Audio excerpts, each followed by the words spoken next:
കശുവണ്ടി മേഖലയുടെ തകർച്ചയ്ക്ക് വഴിവെച്ചത് കേന്ദ്ര സർക്കാർ തോട്ടണ്ടി ഇറക്കുമതിക്ക് ചുങ്കം വർദ്ധിപ്പിക്കുകയും പരിപ്പിറക്കുമതി ഉദായമാക്കിയതും കൊണ്ടാണെന്ന് കൊല്ലം ഇടതുമുന്നണി സ്ഥാനാർത്ഥി എം മുകേഷ്. കൊല്ലം MP NK പ്രേമചന്ദ്രൻ ഇതിനെതിരെ ഒന്നും ചെയ്തില്ലെന്നും മുകേഷ് പറയുന്നു.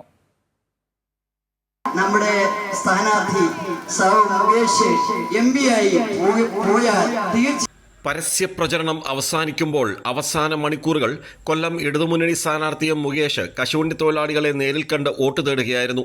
കശുവണ്ടി തൊഴിലാളിയായ തന്റെ മുത്തശ്ശിയുടെ കാലത്തെ സുവർണകാലം മടക്കിക്കൊണ്ടുവരികയാണ് തന്റെ ലക്ഷ്യമെന്ന് മുകേഷ് കശുവണ്ടി തൊഴിലാളികൾക്ക് ഉറപ്പ് നൽകി. എന്റെ അമ്മുമ്മ എത്രയോ കൊല്ലം ഒരു കശുവണ്ടി തൊഴിലാളിയായി. അമ്മുമ്മയുടെ കൈയും പിടിച്ച് ഞാൻ എത്രയോ ദിവസങ്ങളിൽ കശുവണ്ടി ഫാക്ടറിയിൽ പോയിട്ടുണ്ട്. ശമ്പളം കിട്ടുന്ന ദിവസമാണ് കൂടുതൽ പോകുന്നത്. കാര്യം ഇന്നുള്ള പോലെയല്ല. അന്ന് കശുവണ്ടി ഫാക്ടറിയിൽ ശമ്പളം കിട്ടുന്ന ദിവസം അണ്ടിയാപ്പീസിന്റെ മുമ്പിലെല്ലാം കച്ചവടങ്ങളാണ്. എന്റെ ജീവിതത്തിലെ ആഗ്രഹങ്ങളിൽ ഒന്ന് ആ തരത്തിലുള്ള ഒരു കാലം തിരിച്ചു വരണം.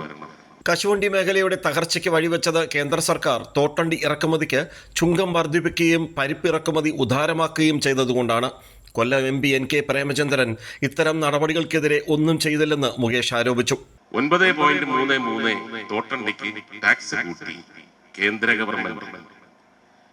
പരിപ്പ് ഇറക്കുമതി ഉദാരവൽക്കരിച്ചു. നമ്മുടെ പരിപ്പിന് വിലയില്ലാതായി. ഇത് രണ്ടും വലിയ പ്രതിസന്ധിയാണ്. കേരള LDF ഗവൺമെന്റും കേന്ദ്രമന്ത്രിയും കേന്ദ്ര ഗവൺമെന്റുമായിട്ടുള്ള വലിയ വടംവലി നടക്കുകയാണ്. ഈ സംഭവങ്ങളൊക്കെ നടന്നിട്ട് ഈ കോരം പ്രസംഗിക്കുന്ന UDF നമ്മളുടെ MP എന്ന് പറയുന്ന ആളോ ഒരു ചലനം പോലും അവിടെ കശുവണ്ടി തൊഴിലാളികൾക്ക് വേണ്ടി ചെയ്തിട്ടില്ല. വെറുതെ പറയുക.